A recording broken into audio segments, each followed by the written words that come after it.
Alright guys, welcome DSF. Haven't done a video in a little bit, but today I wanted to definitely do a video because of the Heinz Kraft merger, and it just shows you why dividend investing is one of the ways to go. I mean, like I said, a lot of people say dividend investing is boring, you can't make money and stuff, but you're buying a good company that's proven that it's making money because it's paying you. And if you have a dividend growth company, you're getting raises every year. And if you reinvest the shares, reinvest the dividend into shares, you're getting raises every month or 3 months or quarterly or monthly, whenever it pays out. And if you're a Kraft shareholder, a company that probably a lot of people didn't see much money in the next year, you know, maybe the dividend, maybe a 1 or 2% share price appreciation. Well, you have a 30%. I'm going to look right now. Yeah, 32%. In the pre-market. It was $61.32 yesterday, and we're rounding right around $81 right now in the pre-market. And the reason I bring this up is dividend investing can be boring. You know, you're buying good companies that slowly year over year raise the dividend by a certain percentage. Hopefully the percentage is higher than inflation. But then you get a Warren Buffett and 3G Capital that comes in and says, hey, Kraft, we want to merge. And as a shareholder, they're going to get $16.50 cash and 49%. So they're going to still be involved in this company, all for just being a shareholder, being an owner, taking the time, taking their money, and instead of spending it, investing it in a great company with great products. And, you know, and that's how it is, guys. So there's two main rules of investing is one, don't lose your money. And the second one, I would say, is be diversified.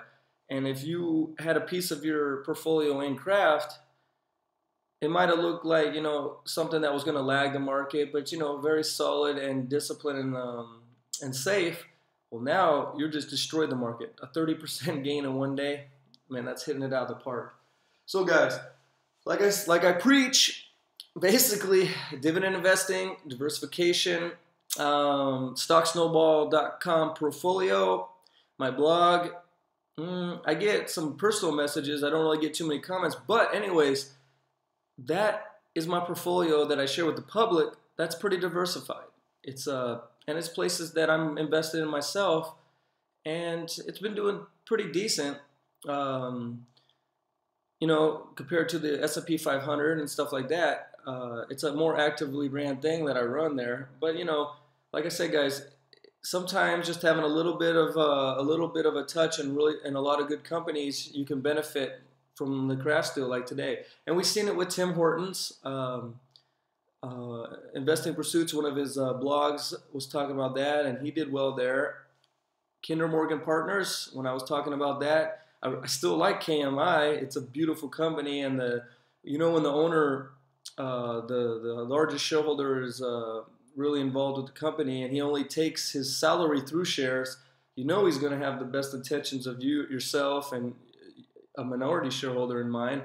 So this is what you got to look for, guys. Dividend investing is beautiful. It could be slow. It could take time. It might take years. But what else are you going to do? Are you going? I mean, unless you have a better opportunity, there's nothing better than being in the stock market, being invested. Now, I'm not saying go all in at the all-time highs, but DCA, dollar cost average your way in. You know, if it's monthly, if you get paycheck, if you can buy shares, yeah, monthly would be great. I mean, but if you can buy shares quarterly, do what you got to do to get shares. I mean, there's many companies right now that if you look at StockSnowball.com portfolio, IBM I like, ExxonMobil's looking good. I mean, there's a lot of blue chip companies that haven't gone up with the market that are still there. Now, I do think we'll have a correction. I mean, we're at 18,000 on the Dow, and you just don't go straight up all the time. So there will be that correction coming. I don't know. That's why, you know, if you do study a little bit of advanced with options, you can always put protection with the put options, which means you want the market to go down. And you can just do that on single positions if they're big enough, or the S&P 500 or the minis. Otherwise, I would say just make sure you have enough cash that if the market does have a correction, that you'll be able to benefit. But you gotta be a little bit invested. I think the lowest lately I've gone I mean, I did have around 50% cash, so I missed out on a little bit of the upside with some of these companies, but it's just what I feel comfortable with, so that's what you got to do. So anyways, guys, I just wanted to make the video because waking up, seeing the news, and for people that own Kraft, just to have a safe yield, I mean, what else? I mean, that's just like, bam, that's a grand slam right there, 30% in one day.